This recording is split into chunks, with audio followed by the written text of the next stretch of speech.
gentleman from Florida, Mr. Donalds, is now recognized for 5 minutes. Thank you, Mr. Chairman, Ms. Harris, Ms. Hewlett. Thanks so much for being here. Ms. Hewlett, I'm going to start with you.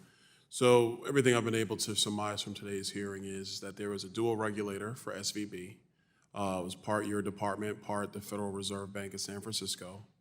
At what point did you or the SF Fed realize you were having structural balance sheet liquidity issues with SVB?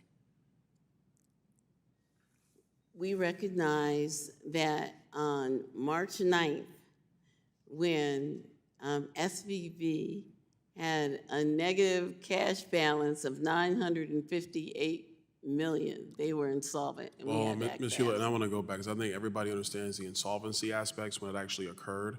But at what point did the supervisors of the bank, the actual people on the ground, did they start to see that there were some potential issues with the structure of the balance sheet? When did that start occurring?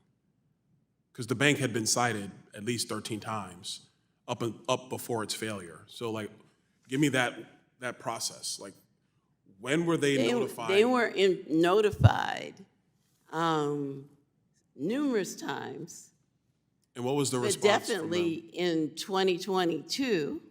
However, I don't, and I can't speculate as to what was in their mind, but they were given numerous supervisory letters, and definitely when that run started to happen and depositors started to withdraw their money out of the bank. Ms. Hewlett, once the run starts, the game's over. So Right. The run, we understand that piece. What I'm trying to ascertain is they were cited numerous times.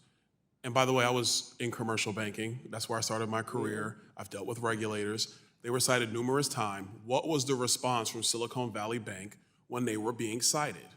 What was their response? And actually, what was the tone from your agency or from the SF Fed in response to Silicon Valley Bank's lack of curing the issues that were coming up in their audits and their reviews? Liquidity risks were noted in 2021. I know, but And remediation was not taken seriously by bank management. okay. Regulators did not move aggressively in Why didn't the timing. regulators move aggressively enough? I do believe that regulators at the time worked more in a culture, particularly on the state banking side, to give a bank time to remediate the problem. Ms. Hewlett, and I got 2 minutes left, so I understand what you're saying. From our perspective, we have various members who want to talk about new regulations and different things like that. But what it appears to me as is that SVB was too cozy with the regulators. There's a lot of fraternization going on, and nobody put the hammer down when they should have at the time when they noticed the structural liquidity issues on the balance sheet. Ms. Harris, I'm gonna come to you. I know we talked a lot of SVB in this hearing. In New York, Signature Bank, tell me, were there any supervisory findings that were given to Signature Bank prior to their collapse? Yes, numerous. And what was the response from Signature Bank? Inadequate remediation. What was the response from the regulators? In some cases, downgrades, in some cases, additional supervisory recommendations, but nothing as strong as there should have been. Nothing is strong. Okay, so I mean, look, it seems like we're in the same place here. And by the way, I'm not a fan of Dodd-Frank, never have been. As somebody who worked in the industry and understood what happened during the financial collapse, Dodd-Frank is an albatross of a regulatory scheme. Doesn't really make a lot of sense. And under Dodd-Frank's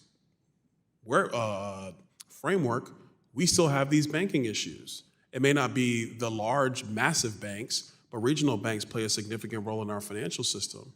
I guess so I would ask both of you, as being representatives of your regulatory agencies, what's going to change in terms of holding bank management to sound banking principles if they can just look at your letter and ignore you?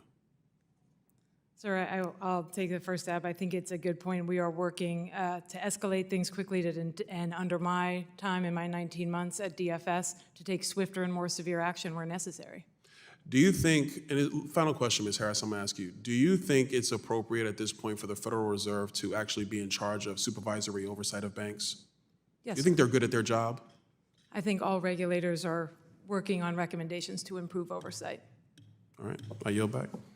Gentlemen's time has expired, and I would like to thank Supervisor Harris and Commissioner Hewlett for your time today. This has been helpful and gives us a additional picture into what has been going on. Without objection, all members will have 5 legislative days within which to submit additional written questions to these witnesses. You write those questions to the chair, and we will forward those on to the witnesses for their response. I would ask each of you to respond as promptly as you are able, and there were a number of instances where your answer was either truncated or the question was asked but not able to get an answer.